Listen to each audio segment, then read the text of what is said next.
Hey friends, welcome to the part 2 of our Nagaland trip.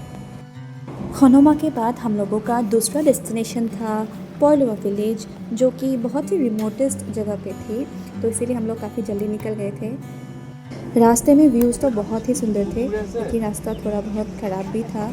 तो हम लोग एक दुकान पे रुके जो बिल्कुल पहाड़ों के बीच में था और काफ़ी सुंदर था, मतलब बहुत क्यूट था। तो हम लोग वहाँ पे रुके और कुछ छोटा मोटा कुछ सामान ख़रीदा, और वहाँ पे जो लोकल्स थे, जो शॉप के ऑनर थे, उनसे हम लोगों ने थोड़ी बहुत बात की, कुछ शेयर किए बातें और पहचान बनाए। बहुत अच्छा लगा। ऐसे सफ़र की यही ख़ास बात होती है कि हम लोग लोकल्स के साथ कुछ बॉन्डिंग बना पाते हैं। तो वहाँ से निकल के हम लोग दोपहर को ऑलमोस्ट पहुँच गए थे पॉयलवा विलेज, और ये हम लोग का होम स्टे जो हम लोग वहाँ पे रुकने वाले हैं। और ये होस्ट थी, तो वो हम लोग को वेलकम करने के लिए, तो वो पहले से ही रेडी थी और काफ़ी वेलकमिंग थे और काफ़ी क्यूट भी थे। और अभी हम लोग सब गाड़ी से उतर गए थे और सामान निकालने लगे थे, और मैं अपनी बेटी को लेके व्यूज़ देखने लग गई और वीडियोस रिकॉर्ड करने लग गई। उसे तो बहुत ही मज़ा आ रहा था, काफ़ी हवा भी चल रही थी, तो वो बहुत खुश थी। फिर गाड़ी से सारा सामान निकालने के बाद होम स्टे की जो ओनर थी, वो हमें हमारा रूम दिखाने के लिए लेके गई थी, और वहाँ पे एक क्यूट सी दादी भी दिखी। तो उन्होंने मेरी बेटी के साथ बहुत सी ऐसे स्माइल करके बात किया, तो अच्छा लगा। और हम लोग अंदर गए रूम देखने के लिए, और ये था हमारा रूम। सारा रूम बहुत ही लाइट कलर्स में डेकोरेट किया गया था, तो बहुत सूदिंग और पीसफुल लग रहा था, और बिल्कुल होम वाली फीलिंग आ रही थी। लग ही नहीं रहा था कि हम किसी दूसरे के घर पे हैं। रूम के हमारे पीछे में एक क्यूट सा छोटा सा गार्डन भी था, जिसमें सरसों के फूल लगे हुए थे और कुछ वाइल्ड फ्लावर्स भी लगे हुए थे। बहुत ही क्यूट था। उसके बाद हमने पहले तो रूम में ही मैगी ऑर्डर कर ली थी और पेट भर के मैगी खाई। पहाड़ों में आने के बाद मैगी खाने का मज़ा ही कुछ और है।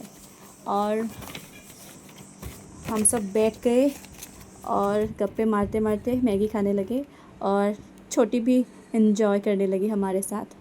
मैगी खाने के बाद हम लोग थोड़ा बाहर घूमने के लिए निकल गए, क्योंकि अभी भी शाम नहीं हुई थी, टाइम था, तो थोड़ा ऐसे ही गांव घूमने के लिए निकले।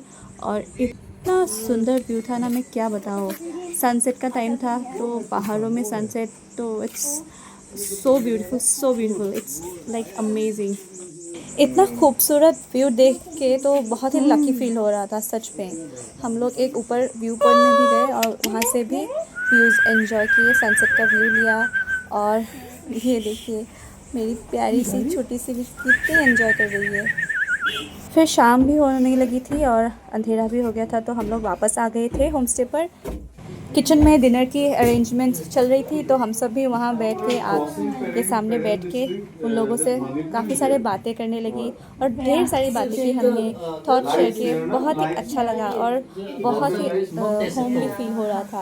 यहाँ पे आके एक बात ही रियलाइज़ हुई कि नागालैंड की खूबसूरती सिर्फ उसके पहाड़ों से नहीं है, बल्कि वहाँ के लोगों की मेहमान नवाजी से भी है। मैंने खुद उनके किचन में जाकर खाना बनाया। उनकी ज़िंदगी को करीब से जानने का एक और अच्छा मौका मिला। लाइफ तो यहाँ पे जैसे एक अलग ही रफ्तार पे चल रही थी।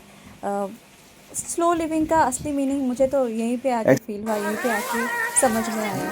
फिर डिनर करके हम लोग सो भी गए, काफ़ी थक चुके थे, और अगली सुबह काफ़ी लेट से उठे, क्योंकि हम लोग बहुत ही थके हुए थे।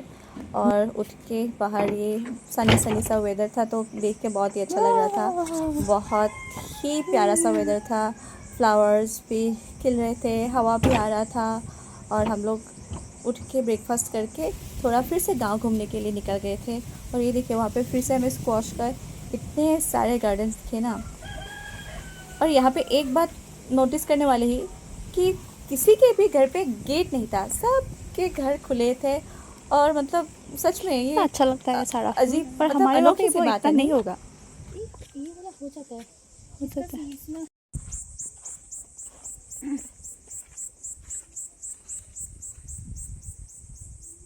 सफ़र की सबसे खूबसूरत यादें अक्सर बड़े टूरिस्ट स्पॉट्स पर नहीं, बल्कि ऐसे छोटे छोटे पलों में ही होती है।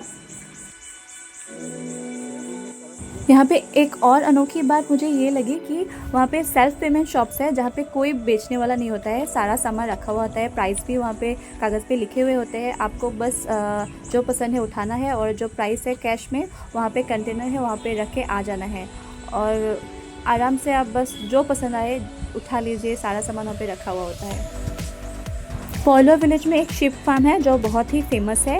नहीं, ऐसे में देख के है घर वही है शिप फार्मिंग होती है यहाँ पे। बहुत सारे शिप हुआ करते थे पहले, अभी थोड़ी बहुत ही है, पर जगह बहुत ही प्यारी है, एनवायरनमेंट बहुत ही प्यारी है, बहुत साफ़ सुथरा है। अगर आप पोलो विलेज कभी भी विज़िट करते हो तो शिप फार्म में आना ही आना है क्योंकि इट्स वर्थ इट, बहुत ही सुंदर जगह है। घूम फिर कर वापस आके हम लोग रेडी हो गए और गाड़ी पे सामान सारा डाल भी दिया और दादी हमें बाय बाय बोल रही थी, छोटी के लिए चॉकलेट भी दे रही थी, हमने ले लिया। छोटी खाती नहीं है फिर भी ले लिया। ये था हम लोग का बाय बाय जो हम अभी छोड़ कर जाने वाले थे। बहुत ही बुरा लग रहा था, जाने का मन तो नहीं कर रहा था सच में। यहाँ आके मतलब एक अलग ही फैमिली वाली होम वाली फीलिंग मिली हमें, जो शायद ही कहीं और मिलेगा। तो होप फिर कभी आने का मौका मिले। तो अभी तो अलविदा कहते हैं और आप भी प्लीज़ अगर नागालैंड आना चाहते हैं तो पोलो विलेज विज़िट ज़रूर कीजिएगा। तो आज के लिए इतना ही, मिलते हैं नेक्स्ट वीडियो पे। Thank you for watching.